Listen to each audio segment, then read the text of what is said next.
Ang mundong ginagalawan natin ay puno ng mga taong naghahangad ng tagumpay. Madalas ito ang umuubos ng ating lakas at panahon. Minsan kapag nagkita-kita mga dating magkakaklase, ang mga madalas na tanong ay, "Kumusta na? Saan ka na ngayon?" O kaya, "Ano na trabaho mo?" Meron niyang iba dahil sa pressure ng pagtatagumpay ay nahihiya ng dumalo sa mga class reunions dahil sa pangamba na hindi sapat ang kanyang narating para itumba sa iba. Para bang kapag ikaw ay nabigo, mabigat na ngang tanggapin, kailangan pang ipaliwanag kung bakit nangyari. At kung yung kwento ng tagumpay ng iba ay madaling pagsawaan, yung kwento ng kabiguan naman ay parang madaling pagpiestahan. Kaya tuloy, lalong nakakahiya. Ano bang gagawin natin kapag nabibigo? May saysay pa ba ang buhay kapag nabigo ka?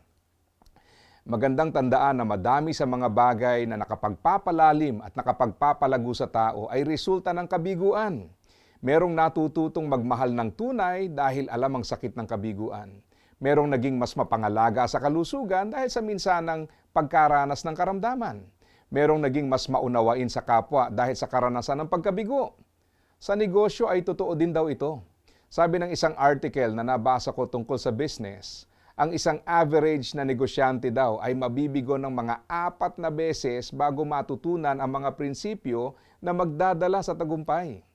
Hindi nga maganda tingnan ang kabiguan at kung tayo ay papipiliin, malamang mas gusto natin ang tagumpay kaysa kabiguan.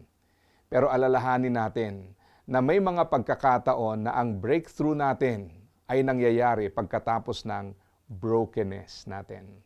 Ang sabi nga sa 2 Corinthians chapter 4 verse 17, sapagkat ang mga paghihirap na dinaranas namin sa mundong ito ay panandalian lamang.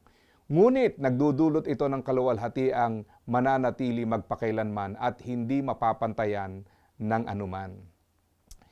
May mga kabiguan, problema at hamon na darating sa buhay. Pero alalahanin natin na ito'y bahagi ng isang proseso na may pagtatapos. Isang proseso na may layunin at isang proseso na makapagpapabuti sa atin. Hindi man kanais-nais ang kabiguan, pero tiyak na sa isang taong bukas ang puso at isip sa Diyos, ito ay magbubunga ng mabubuting bagay.